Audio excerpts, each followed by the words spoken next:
সেদিন দক্ষিণেশ্বরে পুজো দিয়ে আদ্যাপীঠে গিয়ে মায়ের ভোগ প্রসাদ খাওয়ার সৌভাগ্য হয়ে গেছিল। এখানে বলে রাখি, এখন কিন্তু দক্ষিণেশ্বরেও মায়ের ভোগ প্রসাদ খাওয়ার ব্যবস্থা রয়েছে। দক্ষিণেশ্বরে ভোগ প্রসাদ খেতে চাইলে তোমাদের 100 টাকা দিয়ে কুপন কিনতে হবে। আর এই কুপনটি পাওয়া যায় সকাল 6টা থেকে 9টা 9:30 অবধি। দক্ষিণেশ্বরে প্রতিদিন 100 জন লোকের কুপন দেওয়া হয়, আর ছুটির দিনে 200 জনের। কিন্তু অত সকালে আমরা পৌঁছাতে পারিনি বলে দক্ষিণেশ্বরে আর ভোগ খাওয়া আমাদের হয়নি। তাই দক্ষিণেশ্বর থেকে টোটো ধরে সোজা আদ্যাপীঠে চলে গেছিলাম। দক্ষিণেশ্বর থেকে আদ্যাপীঠে টোটো ভাড়া কিন্তু 10 টাকা। আর তোমরা চাইলে হাতে সময় থাকলে হেঁটেও যেতে পারো।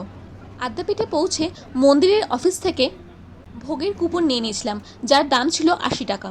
এই ভোগ প্রসাদের কুপন কিন্তু তোমরা মোটামুটি বেলা 1টা অবধি পাবে।